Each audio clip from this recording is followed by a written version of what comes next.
Bonsoir, je m'appelle Gabriel Karoubi, je suis étudiant en 5e année en sciences politiques, en droit public. Je veux juste donner mon opinion sur ce sujet, car c'est un sujet qu'on entend de façon récurrente dans l'actualité. Qu'est-ce qu'il faut faire pour faciliter l'embauche, pour permettre au marché du travail de réduire de façon efficace le chômage? Et les ordonnances Macron en 2017 sont ont suivi en fait de nombreuses lois qui ont eu pour but de modifier le code du travail afin de modifier les règles pour permettre de rendre les négociations plus souples et ce qui pourrait permettre de faciliter l'embauche de nouveaux salariés en réduisant les rigidités pour les entreprises. Alors on peut se demander si déjà ces lois ont été efficaces et si elles sont suffisantes, et si, étant donné les nouveaux problèmes de précarité qui se développent dans une partie du salariat, il faut continuer sur cette lancée ou mettre en place de nouveaux dispositifs. Je laisse la parole à Éric Ayer.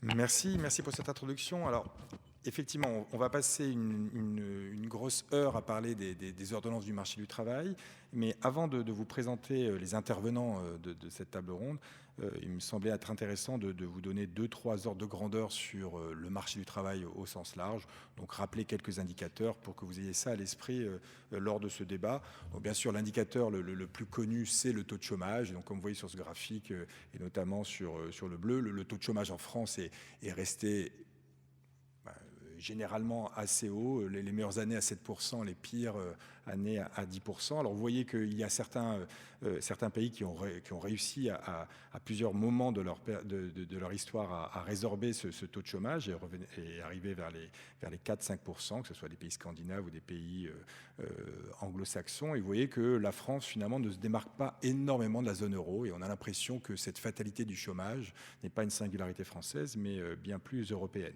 Alors bien sûr, ce taux de chômage, mais vous l'avez vu lors de l'exposé précédent, est sujet à caution. Alors là, vous avez le taux de chômage, mais bien entendu, si on regarde à côté du taux de chômage, vous avez aussi le sous-emploi. Donc lorsqu'on augmente du chômage observé par des personnes qui aimeraient travailler plus, vous voyez que ces ordres de grandeur prennent entre 3 et 4 points supplémentaires. Et lorsque vous prenez en compte le halo du chômage, c'est-à-dire des personnes qui sont sorties des statistiques, mais pour des mauvaises raisons, non pas parce qu'elles ont retrouvé un emploi, mais parce qu'elles ont arrêté de rechercher un emploi, vous voyez que pour la France, vous n'êtes pas loin de 20%.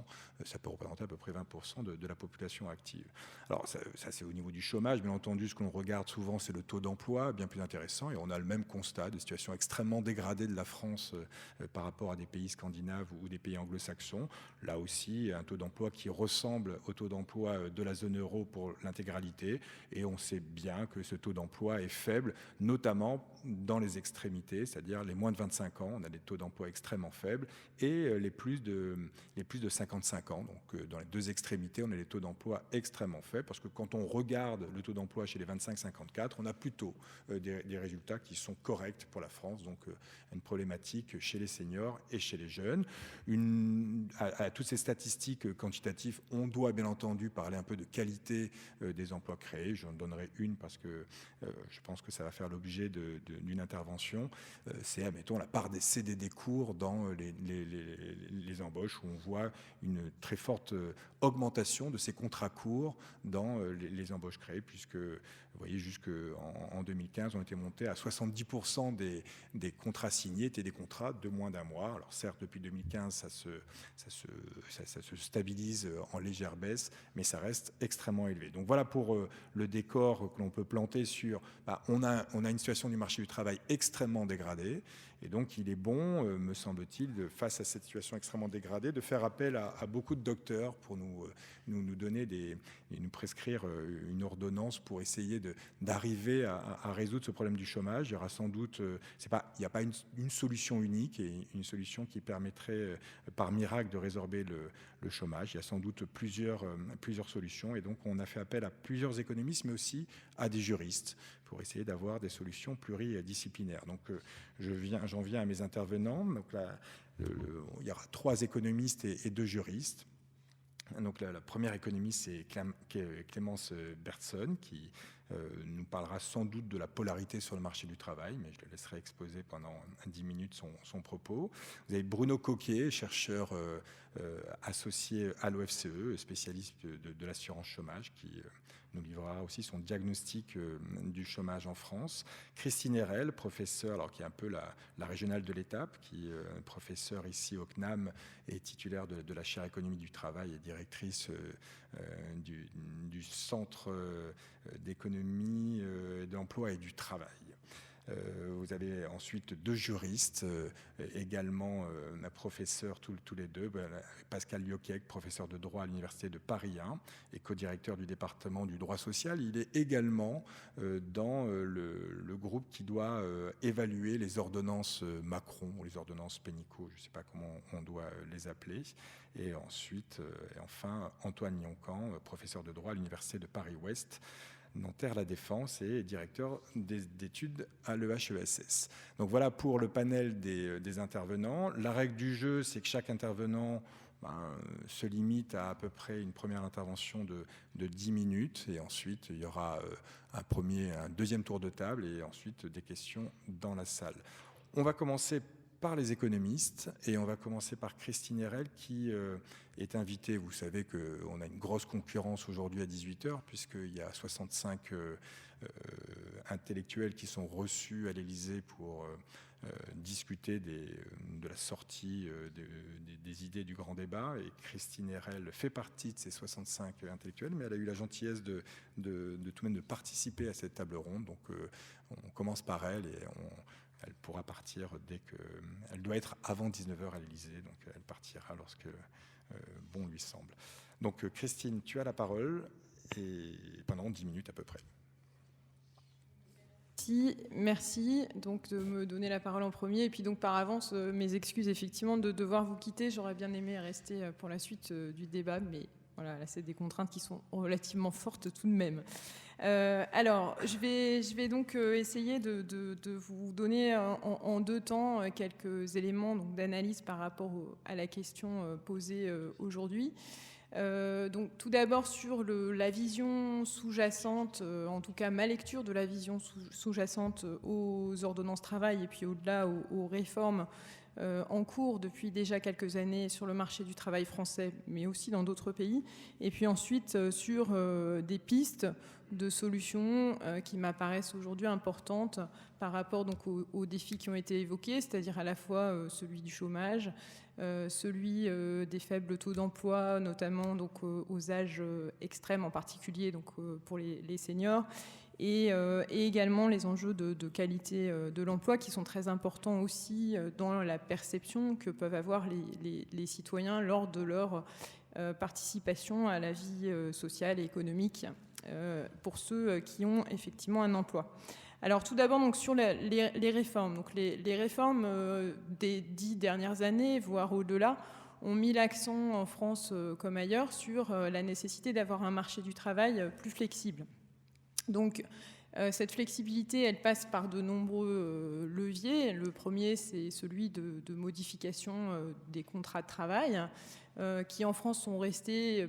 Enfin, mes collègues juristes me contrediront peut-être ensuite, relativement mineurs par rapport à ce qui a pu avoir lieu dans d'autres pays, mais malgré tout, on a introduit effectivement plus de flexibilité avec des contrats comme le contrat de projet, par exemple, qui n'existait pas en France auparavant, avec aussi des formes de rupture du contrat de travail facilité, comme la rupture conventionnelle, qui a joué un rôle très important dans les évolutions des dernières années. Donc ça, c'est un premier levier qui touche au droit du travail, mais donc dans cette dimension contrat de travail. On a également facilité le recours et le développement de l'emploi indépendant avec le statut d'auto-entrepreneur puis micro-entrepreneur.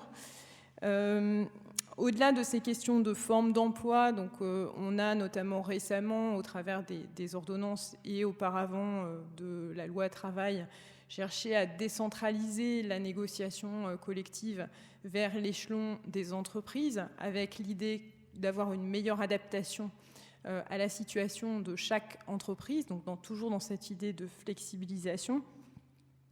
On a également agi de manière très importante en France sur le coût du travail pour compenser donc, un niveau de salaire minimum relativement élevé.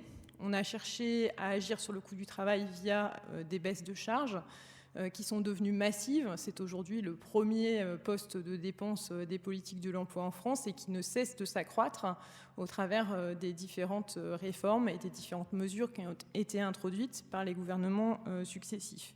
Donc la vision sous-jacente derrière toutes ces réformes, c'est l'idée selon laquelle donc les rigidités sur le marché du travail, qui sont à la fois des rigidités en termes justement de coût minimum, mais également en termes donc, de fonctionnement, de mobilité, de recrutement, de procédures imposées aux entreprises, que ces rigidités seraient donc le facteur explicatif majeur du chômage en France. Donc c'est un chômage que les économistes appellent un chômage d'équilibre, qui est lié donc à des institutions, à des règles de fonctionnement qui poussent donc les entreprises à avoir des comportements qui sont des comportements de prudence dans leur recrutement parce qu'elles anticipent des coûts éventuellement plus tard si jamais elles ont recruté quelqu'un et qu'elles doivent se séparer de cette personne. Et parce que indirectement, protéger les salariés comme on le fait donc encore en France aujourd'hui au travers de différents mécanismes, c'est quelque chose qui pousserait aussi les salaires à la hausse, donc qui pourrait là aussi potentiellement avoir un effet d'augmentation du chômage. C'est tout cela qui explique donc cette vision selon laquelle il faut réduire dans l'ensemble les protections qui sont données aux salariés, il faut flexibiliser au sens donc d'une décentralisation vers l'échelon entreprise d'un certain nombre de mécanismes qui existent aujourd'hui, en particulier en termes de négociation et donc d'usage des contrats de travail. Alors la question donc de la pertinence de ce modèle évidemment est posée. Elle est posée parce que donc de nombreux pays se sont engagés sur ce type de voie de réforme et que les résultats sont pour le moins en tout cas contestés. Si on prend par exemple les exemples des pays du Sud comme l'Espagne ou l'Italie, on a des travaux récents qui sont très contradictoires sur les tendances observables suite à des réformes importantes, notamment en termes relatives aux questions de contrat de travail. Et puis pour le cas français, donc on ne constate pas, suite à des réformes successives qui sont allées plus loin les unes après les autres dans cette direction, on ne constate pas de baisse massive du chômage et on a donc toujours un grand nombre de problèmes sur le marché du travail français qui ont été évoqués précédemment.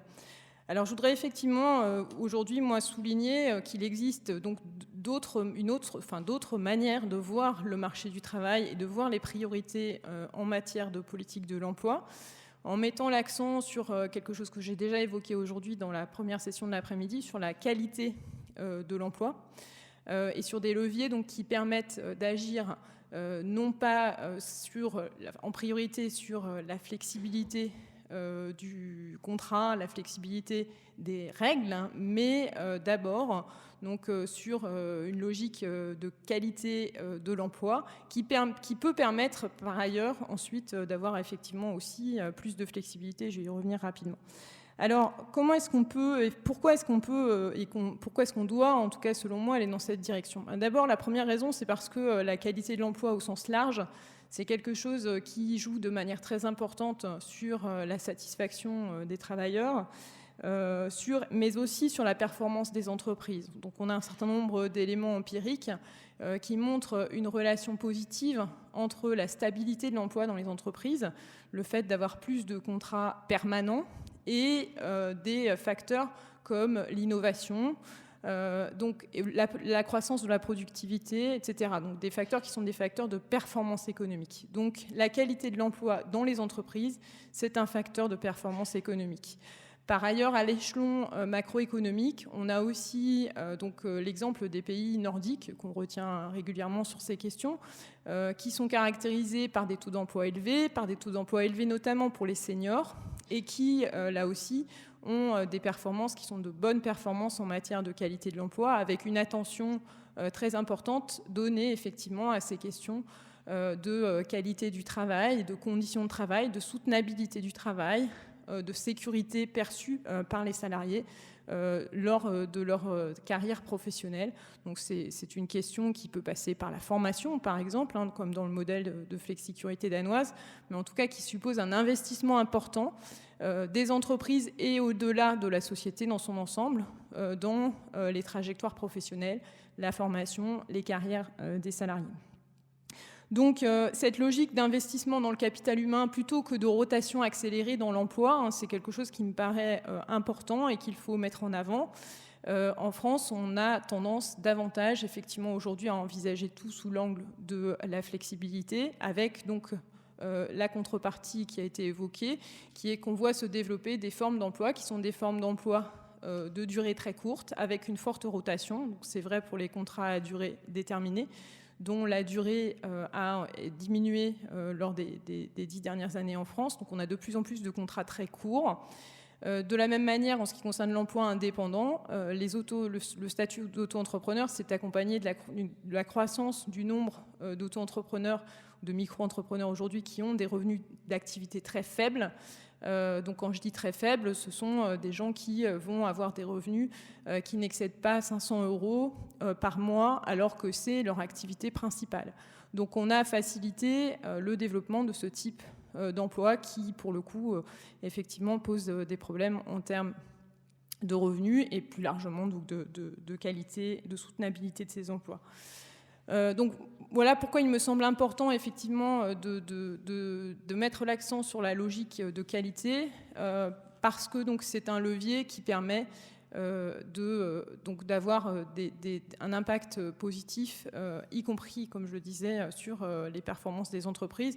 Donc si vous êtes intéressé par ces questions, nous avions avec Philippe Askenazi il y a 2 ans publié un petit ouvrage du CEPREMAP sur cette question, avec des éléments empiriques d'analyse sur les liens entre qualité de l'emploi et productivité.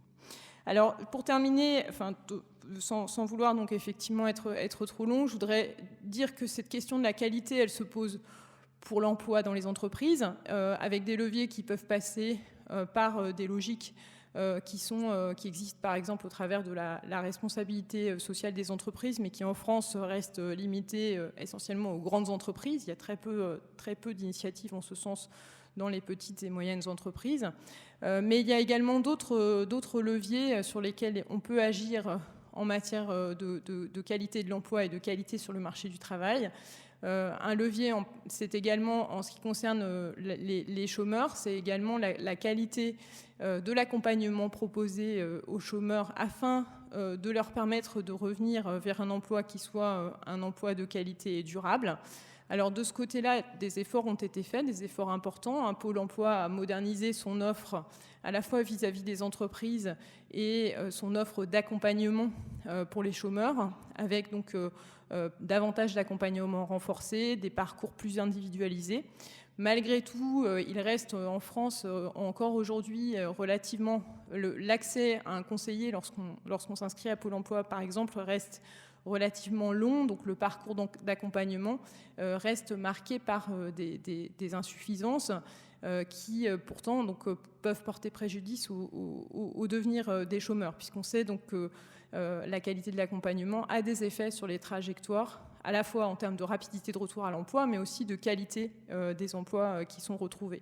Donc qualité des politiques de l'emploi aussi, ça doit être un objectif pour avoir un marché du travail qui fonctionne mieux en France. Et enfin, puisqu'on est au CNAM, je voudrais souligner que dans le cadre des politiques de formation et des réformes de la formation professionnelle, là aussi l'objectif de qualité est un objectif très important. Donc, qui a été d'ailleurs évoqué par le gouvernement dans la réforme, avec l'idée d'avoir un contrôle de la qualité des formations qui seront offertes. Malgré tout, donc il faut vraiment effectivement mettre cet objectif au cœur de la réforme de la formation professionnelle pour que donc les heures qui sont effectivement, les euros aujourd'hui qui sont effectivement donnés via le compte personnel de formation soient utiles en termes de trajectoire et de carrière pour les personnes qui passent par ces formations. Donc ça suppose des procédures qui sont des procédures de suivi de la qualité.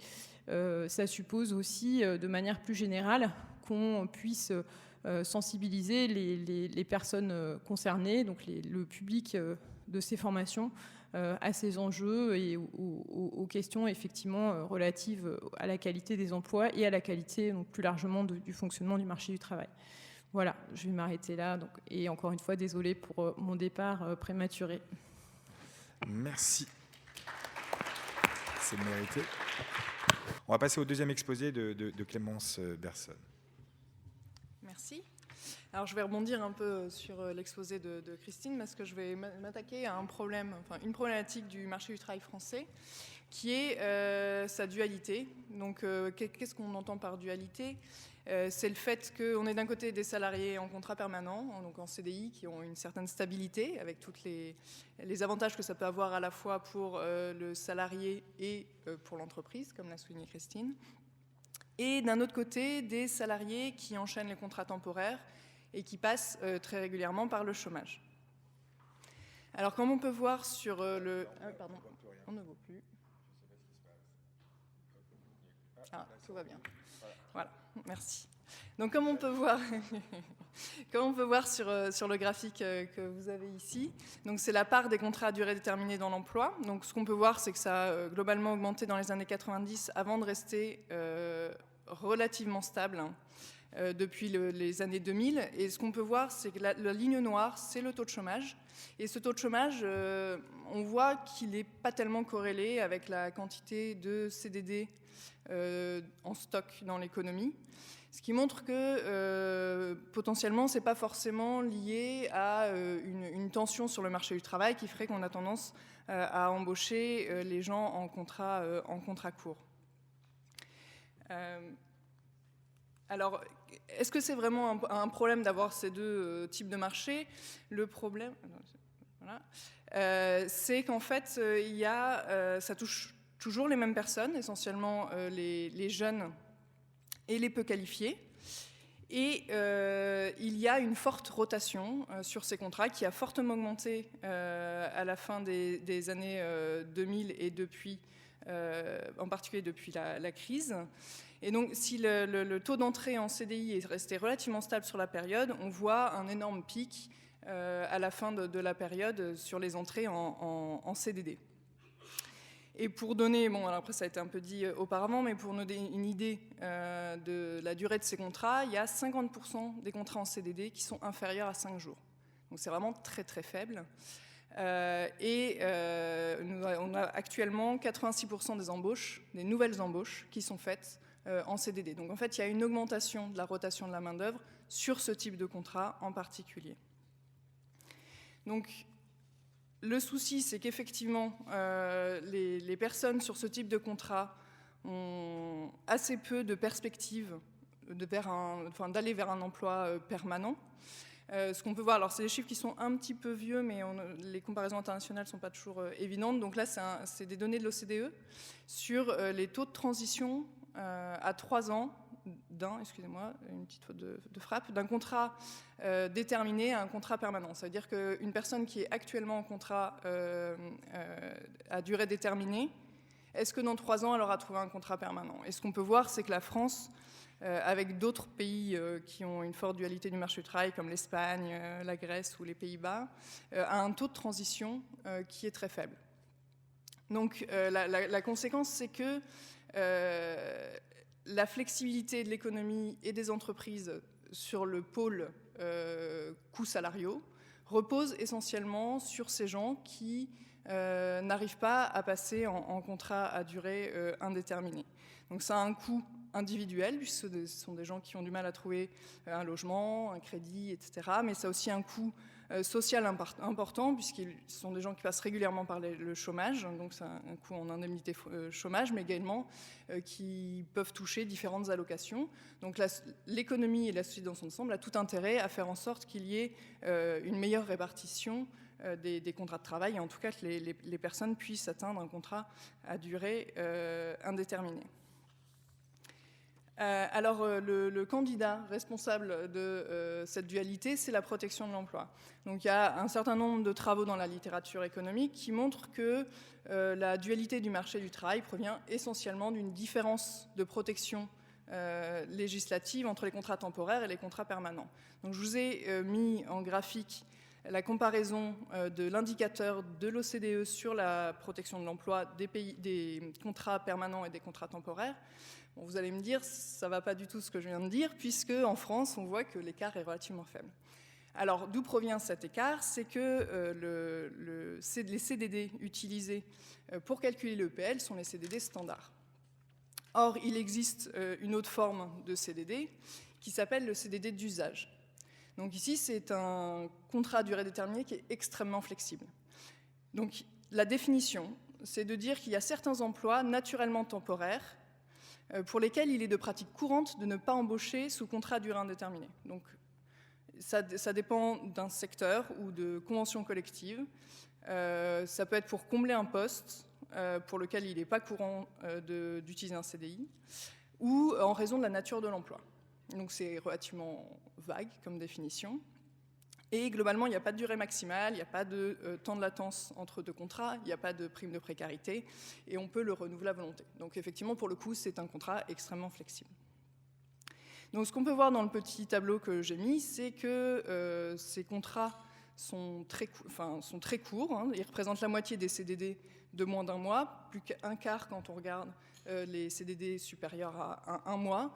Et ce sont des CDD qui sont relativement peu encadrés d'une manière générale et qui sont potentiellement donc un candidat, disons que réformer ce type de contrat pourrait aider à réduire la dualité. Donc certaines solutions ont été tentées durant les dernières années, donc pas forcément sur les ordonnances récentes, mais en tout cas en 2013 on a on a augmenté les cotisations à l'assurance chômage pour les contrats courts, donc de moins de 3 mois, moins d'1 mois, avec juste plus 0,5 pour les CDD d'usage, alors que c'est a priori ceux qui ont tendance à être le plus flexible et le plus dommageable pour les salariés. On a tenté d'améliorer la formation professionnelle, donc effectivement pour améliorer l'employabilité des gens et pour permettre de trouver un emploi plus stable. Donc récemment, dans les ordonnances, il y a eu, ils ont ouvert de nouveaux sujets dans la négociation collective au niveau de la négociation des branches, et notamment sur les caractéristiques des CDD. Alors, c'est un point qui, de mon point de vue, a tendance à faire converger les CDD standards vers les CDD d'usage, puisque les premières négociations collectives qui s'en sont saisies ont eu tendance à réduire les temps de latence entre deux contrats, à réduire la durée, à augmenter le nombre de renouvellements possibles, donc à toucher à tout ce qui concerne la protection des CDD standards. Donc on va voir les résultats, il faut voir effectivement dans ces branches comment ont réagi les entreprises et s'il y a un impact sur, par exemple, la rotation de la main-d'œuvre. On a aussi introduit, comme l'a évoqué Christine, tout ce qui est contrat de projet, donc qui dépendent d'une durée d'une mission, donc qui sont des CDD qui n'ont pas de durée déterminée, donc ça porte plus très bien son nom, mais donc qui permettent plus de flexibilité pour l'employeur, qui ne sont pas forcément de la stabilité pour les salariés. Alors, mon but, c'est de proposer potentiellement d'autres solutions. Donc, le premier point est de s'attaquer, je veux dire de voir dans quelle mesure on peut faire en sorte que les CDD d'usage soient mieux encadrés, permettre peut-être plus de stabilité aux salariés qui sont sous ce type de contrat. Un autre point intéressant qui a été discuté notamment en ce moment au niveau des négociations de l'assurance chômage, c'est d'avoir un système qui ressemble au système américain d'experience rating, qui est de moduler les cotisations à l'assurance chômage selon l'historique de fin de contrat des entreprises. C'est-à-dire qu'une entreprise qui embauche beaucoup en contrat court et donc qui a beaucoup de salariés qui vont au chômage après quelques mois de contrat, aura une cotisation d'assurance chômage qui sera plus importante. Donc qui permet en fait aux entreprises d'internaliser tout ce coût social dont on a parlé auparavant. Voilà. voilà, je pense que je ne sais pas si c'est à peu près dans le temps, mais c'est essentiellement les points qui sont abordés. Après, bien sûr, il y a d'autres politiques qui peuvent être envisagées, comme ce qui a été fait en Italie pendant un moment, donc de subventionner les embauches en CDI grâce à une taxe sur les contrats courts, ou les cotisations dégressives à l'assurance chômage qui ont pu être évoquées précédemment. Merci. Merci Christine. Le temps que je mette la présentation de Bruno, est-ce que je peux te poser une question peut-être sur taxer les contrats courts, enfin, ou mettre une taxation en fonction de la durée ou faire de l'expérience rating, est-ce qu'il y aurait les CDD d'usage dans ce mécanisme? Et est-ce que tu peux nous dire un mot sur la législation?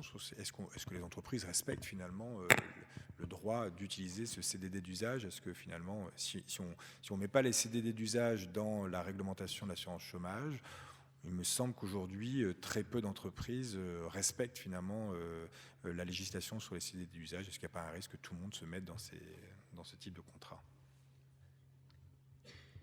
Alors, pour le premier point, je pense qu'effectivement, ne pas prendre en compte les CDD d'usage en ce type de politique la rendrait relativement caduque, puisqu'effectivement, c'est ce type de contrat, de mon point de vue, qu'il faut viser pour réduire un peu la dualité. Concernant les CDD d'usage, alors les CDD d'usage, c'est un peu les méconnus du marché du travail. Donc il y a eu une étude il y a 2 ou 3 ans sur les CDD d'usage et la manière dont ils sont utilisés dans les différents secteurs, mais on ne peut pas trop les repérer dans les statistiques. Enfin, il n'y a que l'ACOS qui peut le faire et accéder aux données, ce n'est pas quelque chose d'évident. Donc on connaît assez peu ce type de CDD et on a du mal à les suivre. Donc c'est une question qui reste ouverte à partir du moment où on a du mal à les suivre. Mais effectivement, il y a certainement des possibilités de contournement qui seraient dommageables. Merci Christine.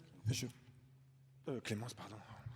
On passe tout de suite la parole à Bruno Covier.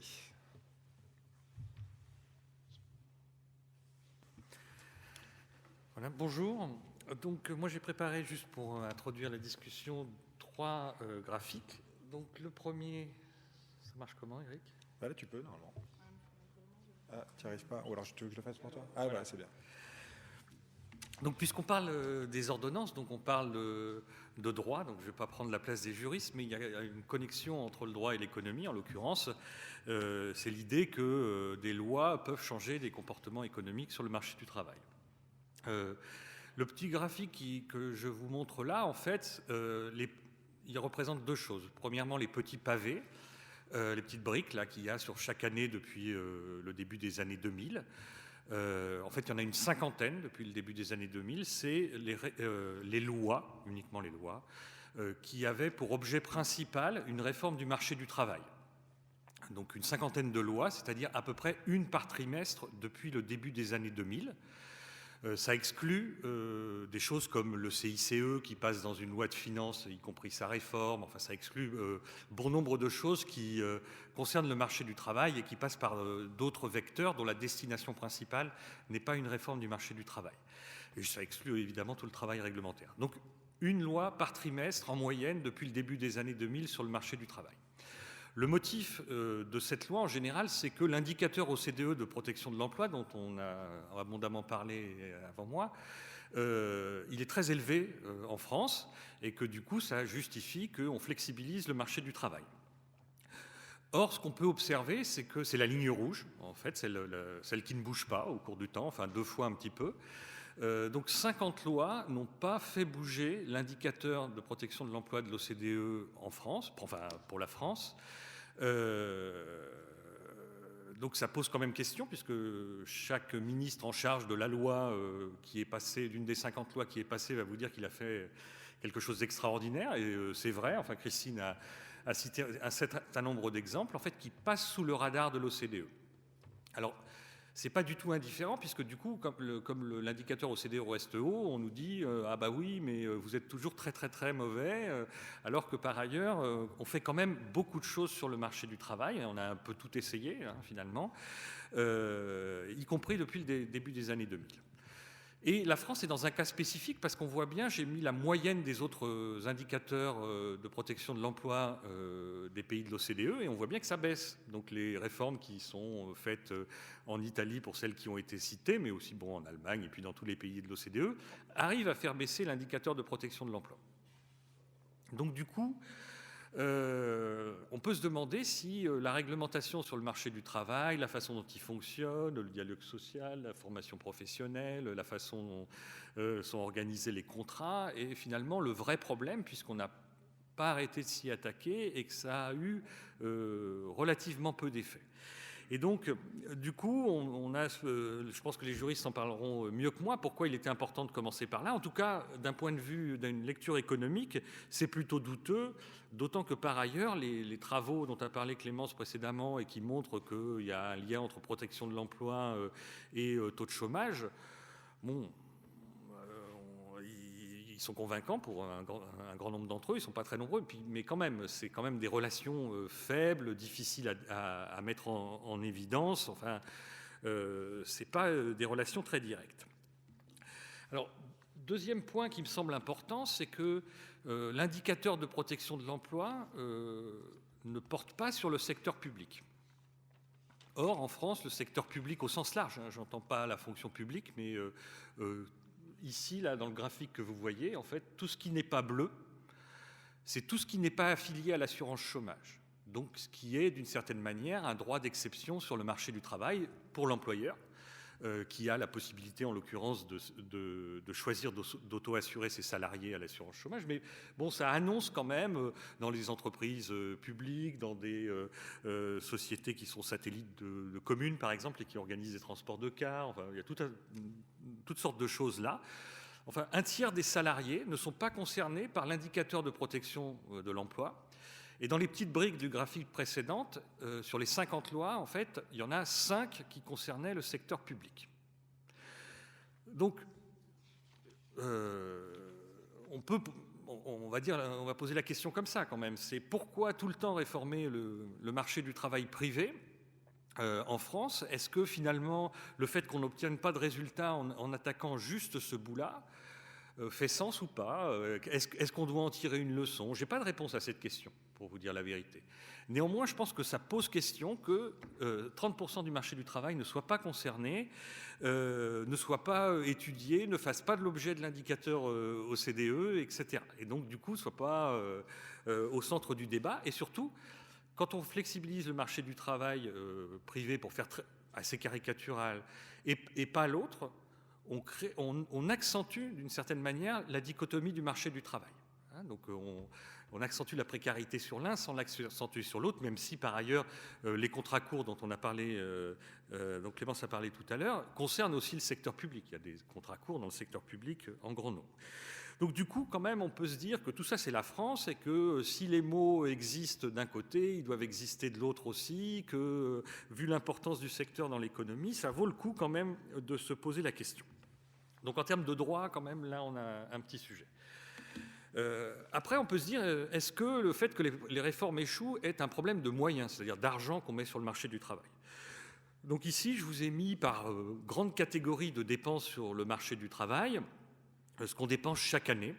Donc on est autour, en ce moment, j'ai été un peu pessimiste, il y en a 2-3 qui n'y sont pas, mais on est à peu près autour de 170 milliards d'euros par an. Là, ça doit être des données 2017, et puis j'ai quelques données qui datent du budget 2019. Mais bon, en gros, ça ne change pas les choses. C'est 7 points de PIB.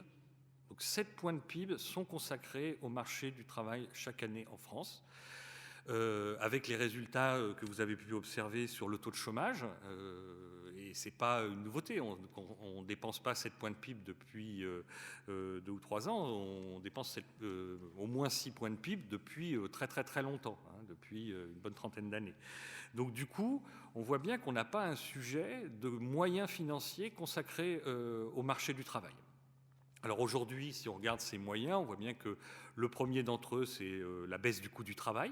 C'est les allègements généraux de cotisations sociales, mais aujourd'hui aussi le CICE. On l'oublie souvent, mais des exemptions d'assiette, c'est-à-dire des revenus qui ne sont pas soumis à cotisations sociales.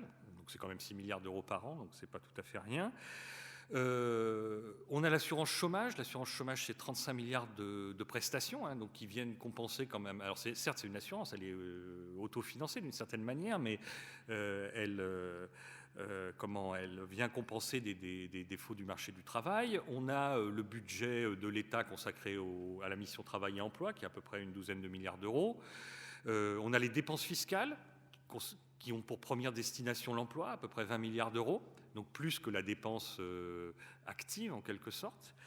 Et puis on a la formation professionnelle, alors là on est plus dans l'obligation de dépense que dans la dépense publique pure, mais quand même tout ça vient aider le marché du travail à fonctionner. Donc 7 points de PIB, peu de résultats, on va dire. Donc du coup on peut penser aussi que si c'est pas un problème de texte de loi, de nombre de textes de loi, c'est pas non plus seulement un problème d'argent. Donc la question, est-ce que ces moyens sont bien affectés? Est-ce qu'on ne pourrait pas les affecter ailleurs, voire les diminuer? Peut-être que ce serait plus efficace. La question se pose, encore une fois. Je n'ai pas la réponse, mais en tout cas, la question se pose. D'autant que dans ces dépenses, on voit bien qu'on a des dépenses qui viennent s'annuler les unes les autres. Bon, le grand exemple de ça, c'est évidemment que le coût du travail est trop élevé. Donc, pourquoi ? Pas parce que les salaires sont trop élevés, mais principalement parce qu'on a augmenté le financement de la protection sociale qui porte sur les salaires, hein, ce qui est très spécifique à la France. À partir du moment où on a augmenté ça et que ça a renversé le coût du travail, on a allégé ce coût du travail pour les bas salaires. Donc du coup, on a incité à la création d'emplois à bas salaire, ça fonctionne dans une certaine mesure, mais comme on n'arrive pas à vivre de ces bas salaires, on est obligé par ailleurs d'allouer des compléments de revenus aux gens qui occupent ces emplois. Donc du coup, on voit bien qu'on incite à la création d'emplois à bas salaire, et de l'autre côté, on est obligé de compléter les salaires issus de ces emplois, donc c'est une difficulté. Et puis par ailleurs, on voit bien que subventionner les emplois à bas salaire, certes c'est un sujet pour lutter contre le chômage, mais que par ailleurs, depuis 50 ans, on met énormément de moyens sur l'éducation, pas de problème, et sur la formation professionnelle. Donc du coup, il y a quand même cette idée qu'on forme les gens pour occuper des emplois très qualifiés et que par ailleurs, on va venir subventionner l'emploi peu qualifié tout en taxant l'emploi qualifié, ce qui est une contradiction dont on a du mal à mesurer l'effet, mais ce qui est sûr, c'est que c'est une vraie contradiction et qu'une partie de ces dépenses publiques s'annulent les unes les autres. Elles sont inefficaces les unes en regard des autres. Après, on peut intellectuellement, un problème qui apparaît sur le marché du travail n'a pas forcément son origine dans le marché du travail. On a cette idée générale que le marché du travail, depuis longtemps en France, empêche la croissance et donc la création d'emplois, etc. Mais l'inverse est peut-être vrai aussi. C'est-à-dire peut-être que les problèmes du marché du travail viennent d'ailleurs que du marché du travail.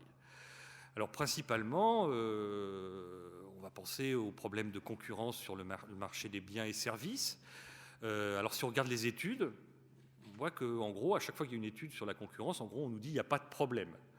Par ailleurs, quand on regarde le journal télévisé, on se rend compte que, par exemple, en France, il y a beaucoup d'oligopoles, beaucoup d'oligopsones, et puis que, par ailleurs, on a peu d'entreprises de taille intermédiaire, que quand les paysans vendent leurs légumes au supermarché, ils ne peuvent pas vivre de leur travail, alors que l'oligopsone, lui, semble y arriver assez bien, et donc que le consommateur paye cher, enfin, etc. Donc je vais aller assez vite, Eric. Donc du coup, première idée, c'est la concurrence sur le marché des biens. Deuxième idée, ça peut être le logement. On voit bien qu'il y a des connexions très très fortes entre le logement, ce qu'on gagne, ce qu'on doit dépenser en logement, une dépense contrainte, et ce qu'on gagne sur le marché du travail. Ça impacte de manière considérable le comportement des chômeurs. Par exemple, la différence entre un chômeur qui possède son logement et un chômeur qui est locataire ou propriétaire accédant, le salaire qu'il va attendre va varier de 20 à 25% entre l'un et l'autre, toutes choses égales par ailleurs. Donc du coup, on voit qu'on a des impacts très importants là sur le marché du travail qui viennent du marché du logement. On pourrait parler des marchés financiers et tout ça, mais en tout cas, des problèmes de marché du travail peuvent avoir leur origine ailleurs et nécessitent des réformes probablement ailleurs que sur le marché du travail. Voilà. Merci Bruno. Je vais me permettre aussi de poser juste une toute petite question annexe, c'est-à-dire que globalement, Et ce serait bien que tu puisses répondre en 1 minute pour ne pas prendre trop de temps sur les juristes. Mais est-ce que globalement, pour faire bouger cet indicateur de l'OCDE, est-ce qu'au lieu de faire beaucoup de réformes, est-ce qu'on doit l'interpréter comme il vaut mieux une grande réforme plutôt que plusieurs petites réformes? Et ça, c'est la première question. Et la deuxième question, c'est c'est ce que montrait un graphique de Clémence entre les emplois temporaires et les emplois permanents. Est-ce que finalement, on n'a pas trop tenté de réformer les emplois permanents et pas temporaires? Si on veut faire bouger cet indicateur, l'expérience étrangère nous montre que c'est plutôt par la flexibilisation des précaires que les autres ont réussi à réduire cet indicateur. Donc, est-ce que c'est aussi cette direction-là qu'il faudrait aller, selon toi? Tout ça en 1 minute. Alors, je suis d'accord avec ce qu'a dit Clément sur le fait que l'indicateur de protection de l'emploi de l'OCDE pour les emplois, les CDD, est complètement biaisé, puisqu'effectivement, nous, c'est la liberté la plus totale sur les CDD d'usage, et ça, l'indicateur OCDE n'en rend pas compte, puisqu'il dit que la France est beaucoup plus rigide que l'ensemble du monde. Donc, enfin, pas l'ensemble du monde, mais presque. Donc, du coup, on voit bien que la réglementation française passe sous le radar OCDE. De manière générale, on peut dire la même chose des réformes françaises. Elles sont passées sous le radar de l'indicateur. L'indicateur est un indicateur composite qui comprend, je ne sais pas, de tête, peut-être une douzaine de critères. Moi, je pense que être opérationnel, c'est de regarder quels sont ces critères et de toucher des points qui vont les faire bouger. Dans n'importe quelle entreprise de la Terre, on sait faire ça. Nous, on n'a pas l'air de s'en être vraiment inquiété, ni d'avoir fait la remarque à l'OCDE qu'on faisait plein de choses, que l'OCDE recensait dans ses études pays, mais que malheureusement, on ne voyait pas apparaître dans l'indicateur, ce qui nous aurait évité de la pression à la réforme ensuite, puisque l'indicateur aurait bougé dans le bon sens. Donc après, pour répondre plus précisément à ta question, régulation des emplois temporaires et permanents, les deux ont vocation à exister dans une économie de marché, les deux sont utiles. Voilà, le problème, c'est qu'il faut en avoir un usage équilibré et surtout que du point de vue de l'employeur qui les utilise, il intègre le coût complet de sa technologie de production, qu'il utilise des contrats courts ou des contrats longs, il doit refacturer cette technologie aux clients qui constituent sa demande. Voilà, c'est ça la règle dans une économie de marché. On retrouve le propos de Clémence là-dessus sur la taxation finalement ou la tarification des contrats courts. On va passer maintenant à la partie des juristes avec une première intervention de Pascal Dauquiec pendant 10 minutes. Merci Pascal. Merci Eric. Ça a été dit et je le reprends. Il est important d'insister sur le fait que le droit du travail n'est pas responsable du chômage. Alors je vais présenter cette équation en juriste. Malheureusement, ça fait une dizaine d'années que cette équation détermine les réformes du marché du travail. Et on a un très bon exemple en ce moment qui est d'actualité, c'est le plafonnement des indemnités de licenciement. Vous avez dû voir qu'un certain nombre de conseils de prud'homme remettent en cause au nom du droit, plus précisément au nom des conventions internationales qui lient la France, cette idée que lorsque un licenciement est injustifié, on plafonne les indemnités de licenciement, c'est-à-dire que le juge ne peut pas aller au-delà du plafond. Donc c'est très bien, je pense, de mêler les juristes et les économistes, parce que vous avez un exemple qui montre que une théorie économique, qui d'ailleurs est discutable et très discutée, elle ne peut pas aller très loin lorsqu'elle heurte des règles juridiques. Alors j'irai plus loin en disant que non seulement le droit du travail n'est pas responsable du chômage, mais en plus on a besoin de la protection des salariés pour promouvoir la compétitivité de la France. On ne va pas concurrencer l'Inde, la Chine, le Bangladesh, etc. par le coût du travail, par les prix. On pourra les concurrencer, on peut les concurrencer par la qualité. Christine en a déjà parlé en évoquant la qualité de l'emploi.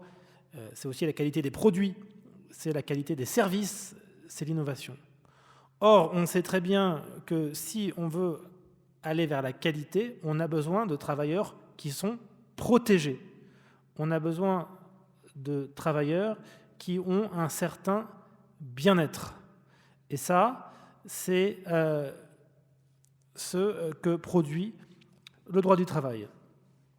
Alors à partir du moment où on dit qu'on a besoin de la protection du salarié, eh bien, il y a plusieurs choses qui sont nécessaires, et ça a été dit. Un, il faut préserver autant que possible le contrat à durée indéterminée.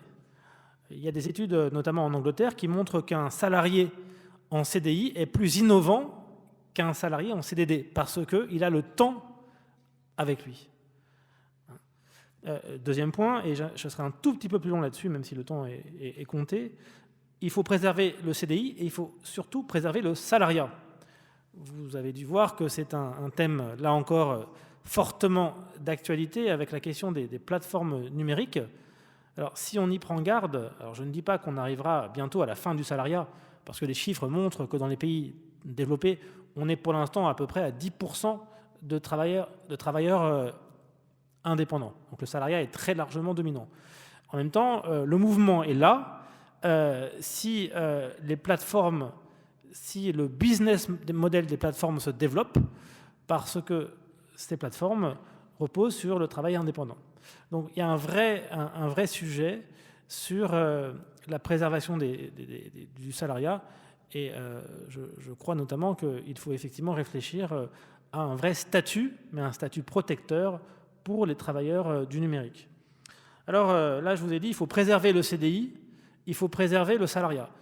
On peut être aussi offensif. Il n'est pas interdit de faire des propositions qui ne vont pas simplement dans le sens de il faut sauver ce qui peut être sauvé, qui vont dans le sens d'une meilleure protection des salariés. Alors, on peut en faire beaucoup, mais j'en ferai une première, qui là encore est dans le débat, c'est de revoir la place des salariés dans la prise de décision dans l'entreprise. Donc, vous savez sans doute qu'en ce moment est devant le Parlement le projet de loi Pacte, et que c'est l'un des sujets, mais malheureusement, le projet de loi Pacte ne va pas loin du tout dans ce sens. Il faut, à mon avis, aller vers au minimum 30% de salariés dans les conseils d'administration des entreprises. L'une des tendances fortes du droit du travail de ces 20 dernières années, c'est que les règles sont de plus en plus fixées au sein de l'entreprise. Classiquement en France, on est un droit très étatisé. Donc classiquement en France, c'est au niveau de la loi, au niveau du législateur et un peu aussi au niveau des branches que les règles sur le travail sont fixées. La tendance très forte depuis 20 ans, c'est que ce soit fixé dans l'entreprise. C'est-à-dire que chaque entreprise soit en capacité de fixer ses propres règles. OK, pourquoi pas. Mais la contrepartie, ça doit être de revoir le pouvoir dans l'entreprise. Donc je crois qu'il faut aller dans cette direction. C'est une première piste si on veut faire une ordonnance pour le marché du travail. Une deuxième piste, c'est d'aller vers plus d'autonomie pour les salariés. Lorsqu'on interroge les jeunes, et s'il y avait davantage de lycéens là, à cette heure-là, je pense que si on leur posait la question, certains diraient l'idée d'être subordonné, ça ne m'attire pas. Effectivement, les jeunes, ils n'ont pas forcément envie d'être subordonnés. D'ailleurs, on pourrait envisager de revenir sur ce concept de subordination, parce que vous savez que qu'est-ce qui détermine qu'on est un salarié ou pas, c'est le critère du lien de subordination. Ce critère, il a probablement beaucoup vieilli, et on pourrait en changer. Il me semble qu'on pourrait aller vers un concept de contrôle plutôt que de subordination. Mais bon, peu importe, le fait est que les jeunes, et pas que les jeunes, ont envie d'être autonomes. Donc je crois qu'une deuxième piste, c'est de penser l'autonomie dans le salariat. Être autonome, ce n'est pas forcément être un travailleur juridiquement indépendant, c'est-à-dire un travailleur qui n'est pas protégé ou pratiquement pas protégé. Ça veut dire, par exemple, donner plus de pouvoir aux salariés dans la définition de leurs conditions de travail, de leurs horaires, de leur lieu de travail, de leurs congés, etc. Voilà, il faut, pour que le salariat reste moderne, parce que je suis convaincu que la modernité, c'est le salariat, il faut, pour que le salariat reste moderne, lui donner davantage de place à l'autonomie. Alors je prendrai un troisième exemple, et après j'arrêterai, parce qu'on n'est pas très loin des élections européennes. L'Europe sociale, elle est en panne depuis pas mal de temps, il faut aussi aller chercher au maximum ce qui peut être fait en Europe. Et je suis très critique face aux caricatures qui malheureusement circulent souvent sur l'Europe. L'Europe, elle a beaucoup apporté. Peut-être le social n'est-il pas le terrain moteur de l'Europe, mais même en matière sociale, l'Europe a beaucoup apporté sur la santé et la sécurité, sur la discrimination, etc. Ou même sur les CDD, on parlait des CDD, il y a une directive, alors qui certes est extrêmement souple, il y a une directive sur les CDD. Alors je prendrai l'exemple du devoir de vigilance, c'est très important, c'est cette idée que les grandes entreprises, lorsqu'elles ont des sous-traitants dans des pays à faible droit du travail, des pays qui protègent peu les travailleurs, voire qui pratiquent le travail des enfants, etc., eh bien, il faut que ces entreprises soient responsabilisées par rapport aux violations qui seraient commises par leurs sous-traitants sur les droits sociaux. On l'a en France, et c'est une bonne chose, mais évidemment, ce n'est pas en France qu'il faut développer ce type de dispositif. C'est au niveau européen, voire au niveau mondial, mais il ne faut pas rêver, on n'a pas les instruments pour l'instant pour le faire de manière, on va dire, contraignante au niveau mondial.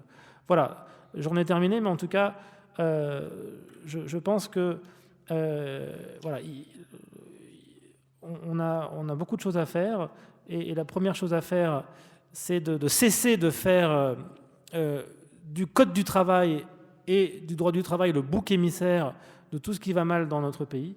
Et la deuxième chose, c'est d'essayer de réfléchir à des propositions, on va dire, raisonnables pour encore améliorer les choses. Merci.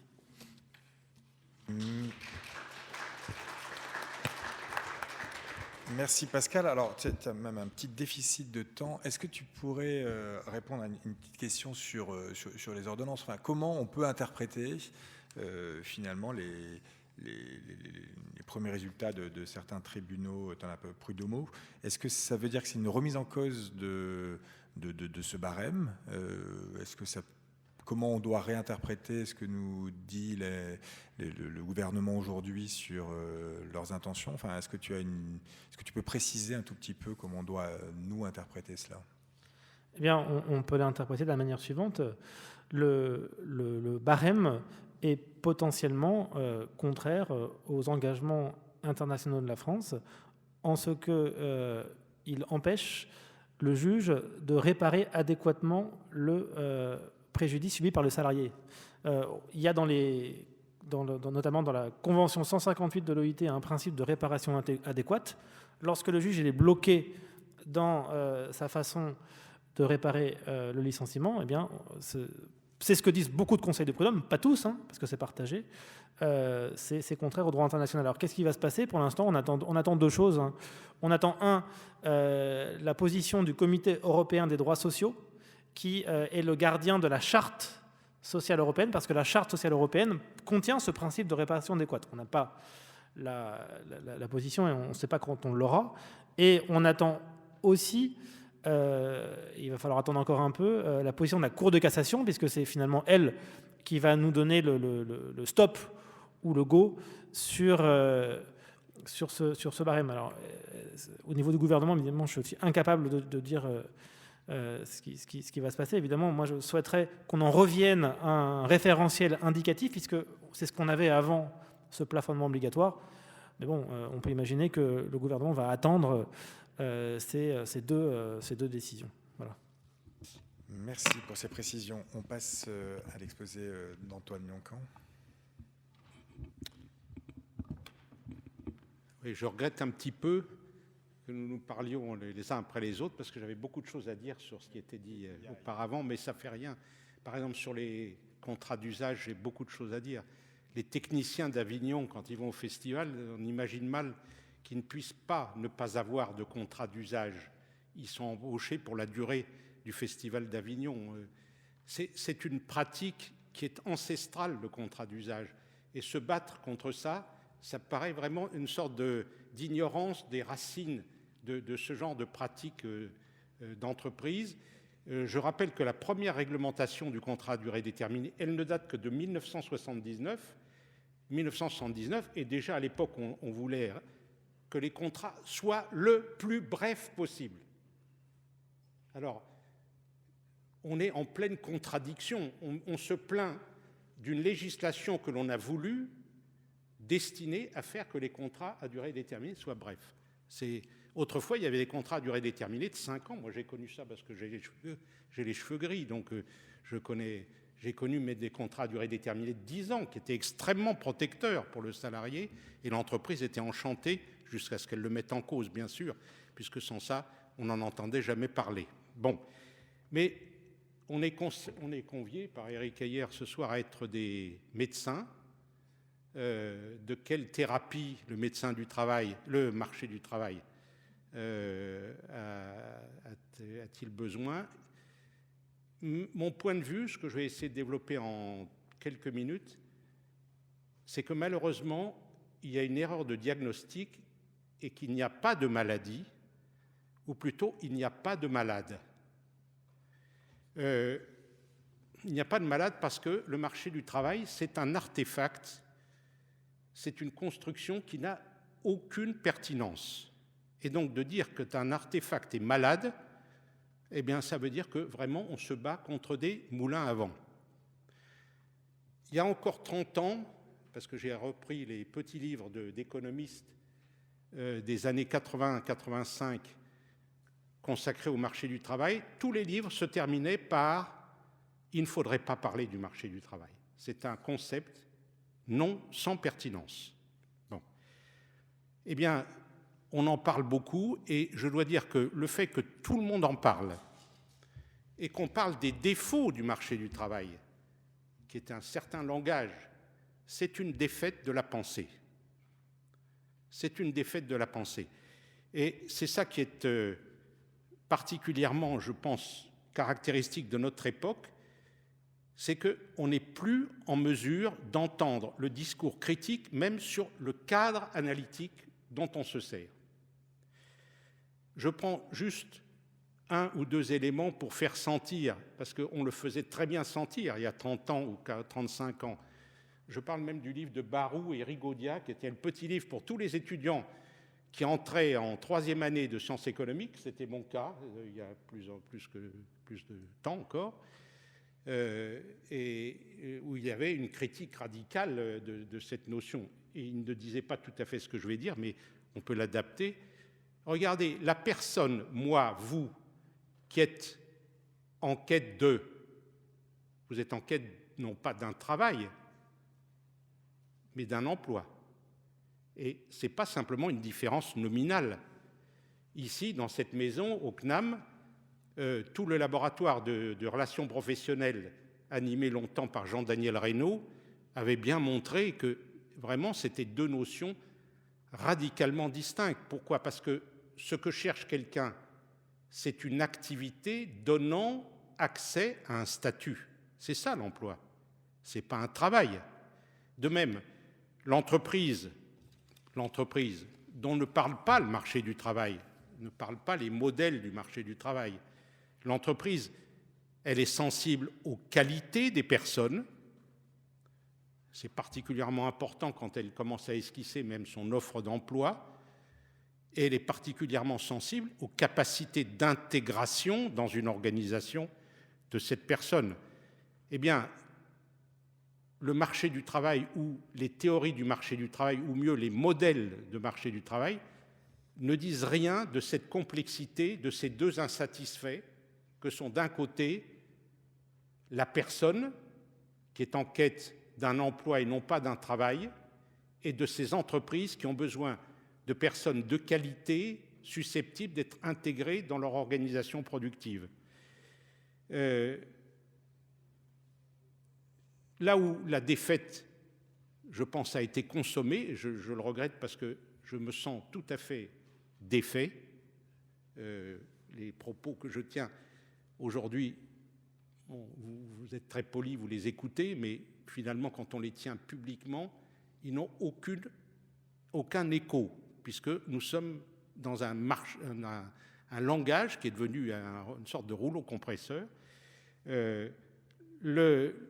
Les modèles du marché du travail qui essayent de montrer quels sont les obstacles à la fluidité sur le marché du travail, sur ce hall de gare, dans ce hall de gare, pour reprendre une image qui a été utilisée pour certains modèles de marché du travail, cherchaient à donc repérer les obstacles et y ont identifié, soi-disant, depuis maintenant 20 ou 30 ans, grâce aux indicateurs de protection de l'emploi de l'OCDE, qui ont identifié parmi les obstacles les règles juridiques.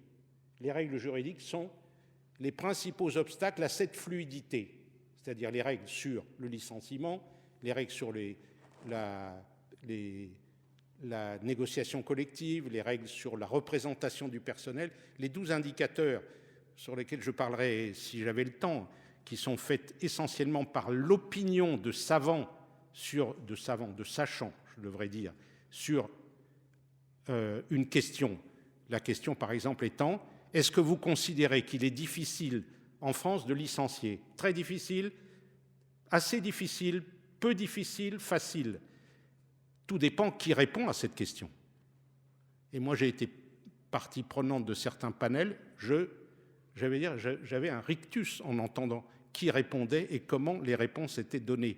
Parce que ce n'est pas les règles qui sont évaluées. Parce que personne ne peut évaluer les règles. Quand vous voyez que le délai de préavis est de 3 mois pour les cadres, est-ce que ça veut dire que c'est rigide ou pas? Personne ne peut le dire. En revanche, on interroge les praticiens, les sachants, pour savoir s'ils pensent qu'une règle de préavis de 3 mois, c'est rigide, très rigide, peu rigide, pas du tout rigide. Évidemment, tout va dépendre, je le répète, de la composition du panel de sachants. Et la plupart du temps, ceux qui sont comme ça interrogés, ce ne sont pas des syndicalistes militants, ce ne sont pas des esprits très critiques. Et c'est pour ça que l'indicateur a peu bougé, parce que les panels sont toujours composés un peu de la même manière. Mais vous voyez, ces visions du marché du travail comme un hall de gare dans lequel la circulation doit être plus fluide, ces visions, elles gomment 2 choses fondamentales. D'abord, le travailleur dans son humanité comme personne, et d'autre part, l'entreprise qui est cachée dans ces théories ou dans ces modèles derrière l'entrepreneur, derrière ce centre d'imputation qu'on appelle l'employeur. Ce qui fait qu'on essaye, et c'est le résultat pratique, de montrer que ce qui serait l'objet des échanges dans cette circulation dans ce hall de gare, c'est un bien qu'on appelle le travail, qui finalement, comme on le voit, n'existe pas. Parce que ce qui existe, c'est le travailleur dans ses ressorts personnels, humains, et ce qui existe, c'est l'entreprise dans ses problèmes, dans ses préoccupations d'efficacité organisationnelle et d'intégration des qualités des personnes. Donc, puisqu'on m'a demandé d'être médecin, peut-être un bien mauvais médecin, je dirais qu'il me semble qu'il y a 2 grandes exigences qu'il faudrait prendre plus au sérieux. La première, c'est la considération justement de l'humanité du travailleur. Le travailleur n'est pas qu'un pourvoyeur de sa force de travail. Et c'est pour ça que les règles de droit sont toujours, on va dire, bifronces, ont 2 faces. Elles sont là pour organiser ou essayer de canaliser des comportements, mais elles sont là aussi comme référence, c'est-à-dire pour offrir des valeurs auxquelles notre société est supposée adhérer. Il y a toujours cette double face, une dimension qui est instrumentale dans les règles et une dimension qui est axiologique. Et en ce moment, à propos des barèmes, c'est la revanche de la dimension axiologique des règles. C'est-à-dire, les conventions internationales, elles mettent beaucoup l'accent sur les valeurs auxquelles les règles doivent répondre. Elles doivent se soumettre à certaines règles, sans lesquelles nous ne sommes pas en société, nous ne sommes pas ensemble. Donc la première voie, c'est plutôt réfléchir à l'enrichissement des qualités des personnes, Et je suis un peu inquiet par la réforme de la formation professionnelle. Quand je dis un peu, je suis très inquiet. Je n'ai pas le temps de le développer, mais une des petits indicateurs, c'est a été gommé définitivement l'idée que la formation professionnelle est destinée, elle l'était pour partie jusqu'à maintenant, destinée à satisfaire les aspirations des personnes. Dorénavant, c'est uniquement destiné à satisfaire les besoins des entreprises. Et c'est pour ça que le congé individuel de formation a notamment disparu. C'est vrai qu'il n'était pas très utilisé, insuffisamment utilisé parce qu'insuffisamment financé, mais cette instrumentalisation de la formation professionnelle, elle me paraît justement gommer ce qu'était un des aspects fondamentaux de la politique de formation depuis 1971, qui était d'essayer d'être un mixte, un mélange entre la satisfaction de besoins à court ou moyen terme du système productif et d'un autre côté, l'aspiration à des évolutions voulues, portées par les personnes elles-mêmes. Et je dis bien de la chance, je souhaite bien de la chance à ceux qui voudront essayer d'utiliser le nouveau système quand il sera en place pour essayer de trouver comment créer leur propre entreprise. Parce que c'est ça aussi, le système de formation, c'est faire quelque chose pour soi-même et ce que l'on peut faire comme producteur. Et la deuxième orientation, c'est, peut-être je rejoins Pascal, mais peut-être un peu plus radicalement que lui, la considération de l'entreprise elle-même. Je pense que la clé, c'est ce que disaient d'ailleurs les ouvrages que j'évoquais d'il y a 30 ans, la clé c'est quand même l'entreprise. C'est elle qui est créatrice d'une organisation, qui insère dans cette organisation des personnes. On s'intéresse insuffisamment à sa constitution. Ça, c'est le problème vraiment de qui sont les apporteurs à une entreprise, qui n'est pas la même chose qu'être apporteur à une société. Société, c'est les actionnaires. Mais à l'entreprise, on devrait depuis longtemps avoir clamé que les apporteurs, ce sont aussi les apporteurs de travail, pas seulement les apporteurs de capitaux. Donc, on s'intéresse insuffisamment en France à cette dimension qui est la constitution de l'entreprise. On est trop prisonnier d'une représentation juridique de l'entreprise réduite à une société commerciale et s'intéresser au gouvernement de l'entreprise. Et quand on appelle ça, on appelle un chat, quel est le problème qui est ici? Le problème de savoir quelles sont les normes qui permettent d'apprécier la responsabilité des dirigeants.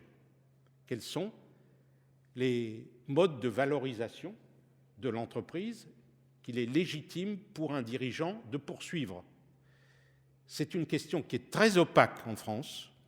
Elle a été rendue encore plus, disons, opaque avec le règne de la valeur actionnariale, parce qu'on est venu dire le dirigeant, au fond, il fait bien son travail quand il satisfait les actionnaires, mais c'est un peu court pour essayer d'apprécier quels sont en fait des critères de la bonne gestion, du bon gouvernement de l'entreprise. Et je pense que si on travaillait plus dans ces deux directions, la considération de la personne et la considération de l'entreprise, eh bien, le prochain printemps de l'économie serait un peu plus fleuri et permettrait peut-être de dépasser un peu ces querelles sur le marché du travail. Je vous remercie.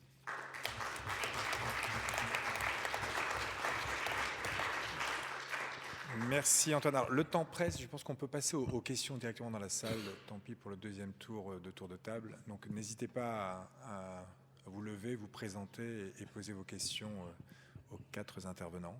Alors, il y a une dame en haut à droite.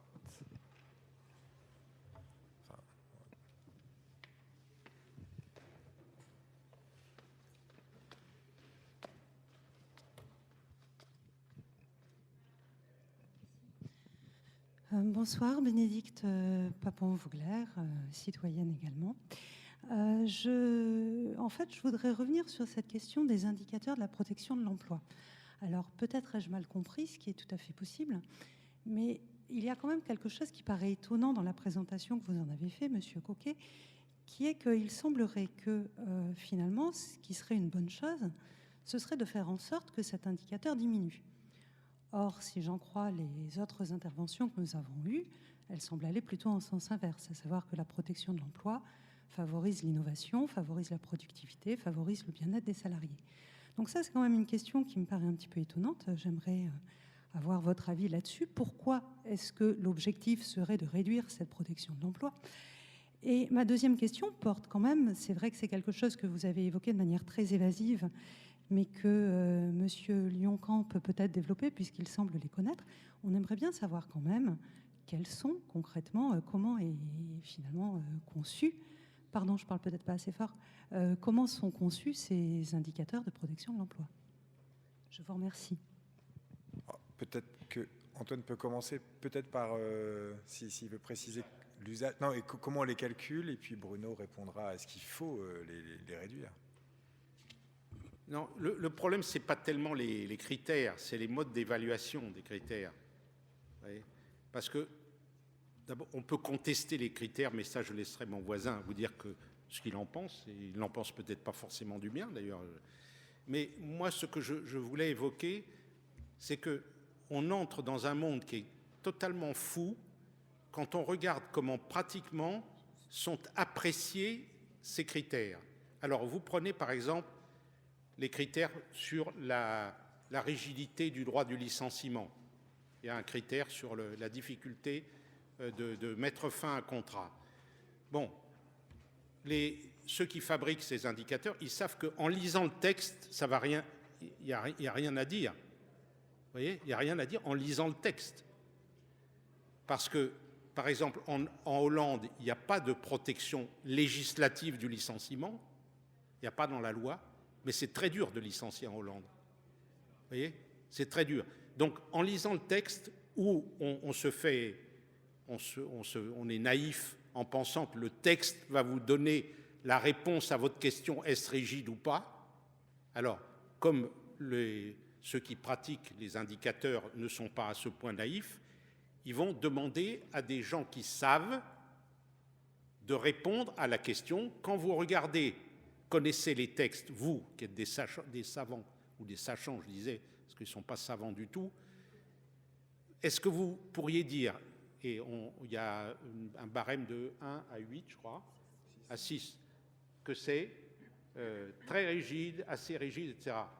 Et je disais, bon, c'est un peu ridicule déjà pour apprécier quand même l'efficacité, le type d'efficacité d'une législation, mais en même temps, tout va dépendre, et ça n'est pas publié, de la qualité de ceux que vous conviez à émettre une opinion. Vous voyez, ce n'est pas un référendum qui est fait là-dessus. C'est des petits groupes. Moi, j'ai été convié au Crayon, vous vous rendez compte ? Au Crayon, pour apprécier la rigidité du système français. Voilà. Et c'est ça que je critiquais. Alors, les critères... Bruno, assez rapidement, parce qu'on a déjà 15 minutes de retard, donc pour avoir d'autres questions. D'abord, oui, tous les indicateurs sur dire d'experts sont un problème. Il y a plein de domaines où il y en a et où on pourrait mesurer par ailleurs, y compris sur les thèmes sur lesquels on porte l'indicateur de protection de l'emploi. Il y en a certains qu'on pourrait mesurer de manière chiffrée sans passer par le dire d'experts. Après, votre question, c'est est-ce que l'indicateur doit baisser ou finalement est-ce qu'il devrait monter ? Est-ce que ce ne serait pas mieux ? Oui, le point, c'est que si vous voulez, on pourrait même se passer de règles. Dans une économie sociale de marché, on pourrait se dire, voilà, le principe de la cohésion sociale, c'est que les entreprises ne se font pas concurrence sur le dos de la main-d'œuvre. C'est l'idée des accords de branche, etc., historiquement. Donc on pourrait avoir des règles minimales et chacun serait raisonnable à partir du moment où on serait dans un univers où les prix se fixent correctement, etc., ce qui, encore une fois, n'est pas le cas. Donc du coup, on pourrait se dire, il est équivalent que ça monte ou que ça baisse du moment il est indifférent que ça monte ou que ça baisse du moment que, in fine, ça fonctionne et qu'on n'a pas de chômage. Le problème, c'est qu'on a du chômage, et le deuxième problème, c'est qu'on demande des réformes à la France depuis 20 ans au motif de cet indicateur et au motif du fait qu'il devrait baisser. J'entends à l'OCDE, mais aussi dans des endroits où c'est plus contraignant, à Bruxelles, c'est aussi ce qu'on utilise comme indicateur. Et donc, du coup, il faut s'inquiéter du fait que les gens qui ont du pouvoir pour vous demander ça, vous demandent que ça baisse. Donc, ce que je n'ai pas dit directement, mais je peux le dire directement, c'est que quand vous faites des réformes qui devraient faire baisser l'indicateur, si elles étaient prises au pied de la lettre et si on n'était pas uniquement sur des dires d'experts, vous devriez râler après l'OCDE sur le fait que ça ne baisse pas. Pourquoi ? Parce que du coup, c'est une pression constante qu'on a subie à la réforme du marché du travail, alors que peut-être, à certains égards, elle n'était pas utile. Voilà, c'est ça que je veux dire. Et donc, du coup, si cet indicateur avait baissé comme il aurait dû le baisser avec les réformes qui ont déjà été faites et qui continuent d'être faites et qui, normalement, devraient le faire baisser un peu, ce coup-là. Mais le point, c'est que, du coup, on nous foutrait la paix, je peux vous le dire comme ça, sur le marché du travail un peu plus, et peut-être qu'on s'inquiéterait d'autres déséquilibres qu'on observe dans l'économie et qui ont peut-être, probablement, même pour certains, un impact sur le marché du travail, dans le sens de la hausse du taux de chômage et d'un taux d'emploi faible. Merci. On passe à une deuxième question.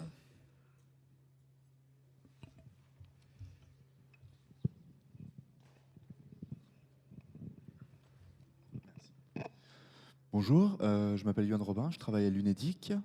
Je vous ai entendu parler avec intérêt des CDDU, très peu cependant. Et j'aurais aimé avoir votre avis sur les formes qui peuvent exister à l'étranger, non pas des CDDU, qui sont un cas assez français et luxembourgeois, mais dans d'autres pays où il y a eu notamment les 0 heure contrats en Angleterre, au Danemark, etc. Et comment on peut avoir des comparatifs pour savoir comment sont classifiés, par exemple, ces contrats 0 heure en termes de temps de travail, en termes de durée, en termes de temps de carence entre deux périodes d'emploi, etc. Merci. Merci. Clémence, pardon. Alors, pour les éléments de comparaison, c'est possible de comparer d'un point de vue juridique, effectivement, donc sur la durée et temps de carence. Après, comme je disais tout à l'heure, le problème des CDD d'usage en France, c'est contrairement aux autres pays où on peut voir les midi, par exemple en Allemagne, les mini-jobs et les midi-jobs, on peut vraiment avoir des données dessus, savoir combien de temps ils durent, savoir quels sont les secteurs qui les utilisent, etc. En France, on n'a pas ces données-là. C'est-à-dire qu'il y a eu vraiment un seul rapport qui a été fait récemment, et l'ACOS pourrait partager ce genre de données, mais ne le fait très difficilement. Enfin, j'ai essayé pour l'instant, je n'ai pas réussi à les avoir. Donc c'est quelque chose qui est quand même assez compliqué de partager, de comparer par rapport aux autres pays, et notamment tous les éléments dont vous avez parlé. Je sais pas si vous voulez rapprocher. Je voudrais dire un petit mot. Oui. Bon, les contrats courts, c'est un sujet qu'on n'a pas fini d'évoquer, mais c'est une sorte d'hydre avec des têtes qui repoussent toujours. Bon. Regardez des contrats courts, par exemple, dans l'hospitalisation privée. Il y a beaucoup de contrats courts, des contrats de remplacement. Pourquoi ? Parce qu'il y a des obligations qui pèsent d'avoir des services toujours composés au minimum de, et puis vous avez toute une série d'emplois qui doivent être présents. Bon. Donc quand quelqu'un est malade, quand quelqu'un est en congé maternité, quand quelqu'un, etc., obligation de recruter. Et là, ce ne sont pas forcément d'ailleurs toujours courts, mais malades, oui. Bon. Il y a une solution que l'on connaît, qui est un problème vraiment d'organisation. Il y a eu une initiative et personne ne la soutient, c'est de créer des groupements d'employeurs. Vous voyez ? Un secteur qui se dit « j'ai besoin de remplacement », bon, ce n'est pas toujours au même moment parce que tout le monde n'est pas malade au même moment. Pourquoi ne pas créer une structure qui stabilise de la main-d'œuvre des salariés à durée indéterminée et qui viennent ensuite dans tel ou tel hôpital privé, quelle clinique. Bon. Il y a toute une série d'initiatives comme ça qui peuvent être envisagées, mais au lieu de ça, on se bat contre, j'allais dire, des pratiques qui, à mon avis, ne sont pas réductibles. La plupart, je vais être un peu choquant peut-être pour mon voisin, la plupart des contrats courts, quand on les connaît, ils correspondent à des vrais projets.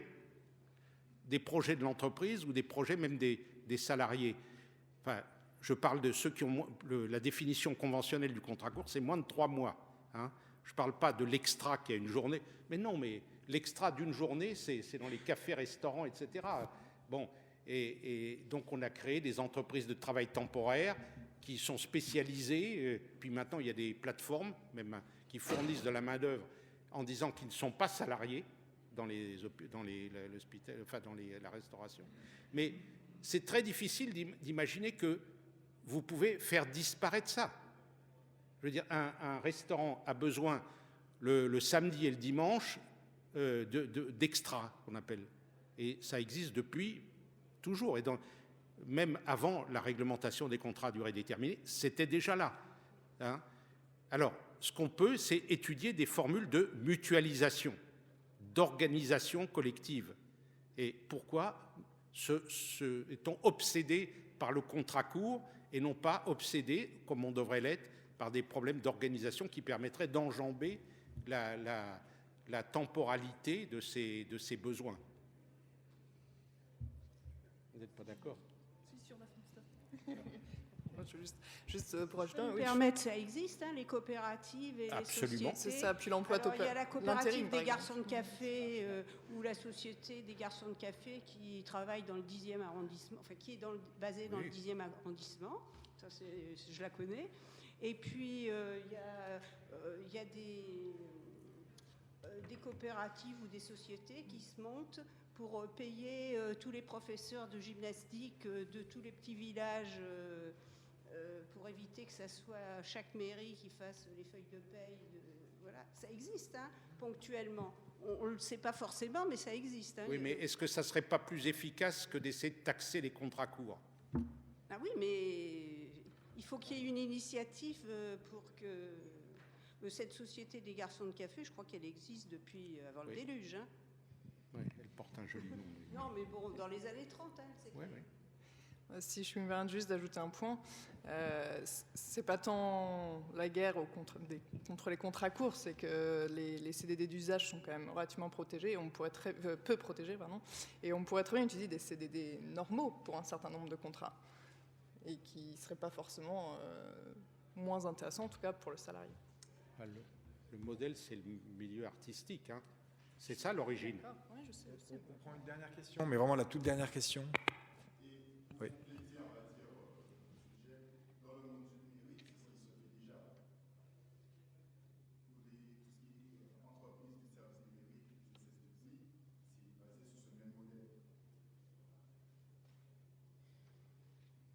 Dernière question? Eh bien, s'il n'y a pas de dernière question, je vous remercie pour votre attention. Je remercie les intervenants aussi, puis je vous souhaite une bonne soirée.